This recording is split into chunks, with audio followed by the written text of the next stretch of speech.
Hello, Pauper fans. This is Mathonical, and you are joining me for round 1 of my 6th Pauper Challenge series. Our opening hand is a reasonable keep. It may be a little on the slow side, but the Aven Riftwatcher should be able to pull us back into it, so we're going to keep this. Looking like we're going against Stompy, that is a very good matchup for us, and one of the reasons why to play this deck. If Stompy's very heavily played in your format, you may be interested in playing the white-black Pestilence deck, like I am here. We're not really happy about seeing the Burning Tree Emissary given how slow our hand is, because that does mean they get to get some extra presence down. But we should be able to go ahead and play our Aven Riftwatcher, and that should be a pretty good body.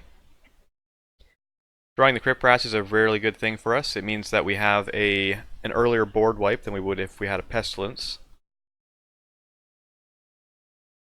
And here they went ahead and tried to fight our Aven Riftwatcher. I'm not really sure why, but it does mean that we're not going to just block just to throw it away. We're going to go ahead and block 2 things there and remove a couple things off the board. Palace Sentinels is not really something I wanted to see here, but that's alright. We're going to go ahead and return our Aven Riftwatcher because we don't want just to lose it. We would prefer to replay it next turn, gain a bit of extra life off of that. The life gain is really irrelevant right now since we are down to 8 life. Thankfully, our opponent is out of cards and they weren't attacking there. That means that we're starting to turn the corner. Getting the Crypt Rats down here gives us a lot of security, being able to just wipe the board. There is the option of not pulling the trigger right away, but I felt like they were starting to go really wide and our life total is low enough.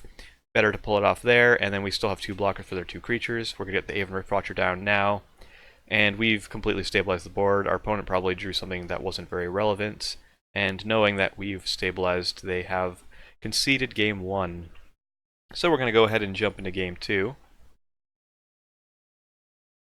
And pulling up our sideboard as well.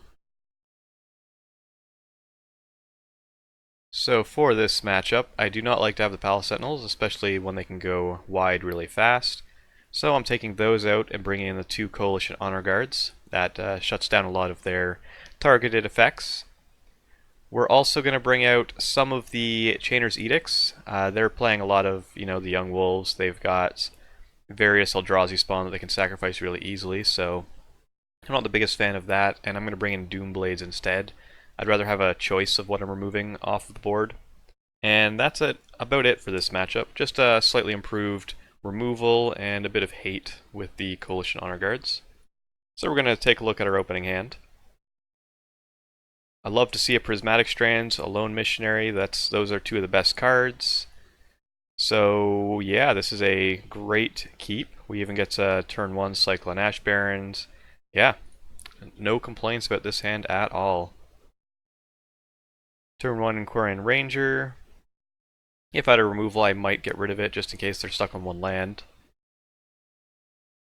So they're just going to go ahead and play a Burning Tree Emissary. Make that 2 Burning Tree Emissaries. Make that the legendary triple Burning Tree Emissary on turn 2. Alright, so this is where we're going to see the power of this deck. Can we survive when they've got, how much power was that? 9 power on turn 2? Drawing the Disfigure means we're just going to get rid of one of the guys. There's no point in getting cute. Turns out they've got an epic confrontation, so maybe it would have been a good idea to hold it up, but I do want to play around vines as much as possible. We're going to go ahead and get down the Lone Missionary, but I'm not really looking to block this turn since we have the Prismatic Strands and the Core Skyfisher to reset the Lone Missionary. I also don't want to give them the opportunity to trigger a Hunger of the Howl pack just yet, because that might make things more difficult going forward. So now we're just going to play a tapped land and keep up our Lone Missionary. This time we will block, and we're going to use the Prismatic Strands to keep ourselves alive, keep our blocker alive, and now we'll have it in the graveyard to protect ourselves going forward. Turns out they did have the Hunger of the Howl pack, and they decided to use it here to protect their Pit Skulk. That may not... It's a debatable choice. Maybe some better Stompy players than I could tell me if that was a good play or not. We're going to go ahead and do the play I mentioned, where we're going to bounce the Lone Missionary and replay it, so that way we can gain our additional life to stabilize our life total, and get down the Thraben Inspector. Them only swinging with the Pit Skulk bodes very well for us.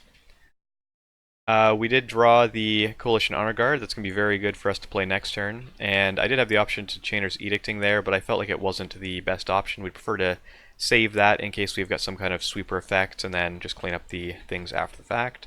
They've got a lot of things they can throw away at this point. So we're just going to go ahead and get out our Coalition Honor Guard, and now we're not too worried about things that are going on. Right now they're only able to get in about 3 damage a turn with the pumped up Pit Skulk, which can be a concern, but we've got a number of turns where we'll be fine. Thankfully, we have this Prismatic Strands in the graveyard to protect ourselves from an epic confrontation, and that also buys us 1 turn of attacking. We're going to continue to dig as much as possible, because we do need to find a target removal effect to get rid of the Pit Skulk. And we also need to make sure that we're going wide enough to prevent ourselves from taking any damage from an Alpha Strike. We're going to be able to take 1 more attack like that, but thankfully we did draw the Pestilence. This is the turn that we needed to draw the Pestilence, that way we can actually wipe the board. And here I'm actually going to cast the Chainer's Edict as well, rather than put us down to 1, just to play around any kind of like gut shot shenanigans, because sometimes they'll bring in a gut shot expecting the Standard Bearer instead of the Coalition Honor Guard. And our opponent does concede. We now have managed to lock the game up. Since we have a Pestilence to clear out things, we've got a Chainer's Edict to flash back, and plenty of creatures with Coalition Honor Guard. That is how you beat Stompy, even when they have a triple Burning Tree Emissary draw.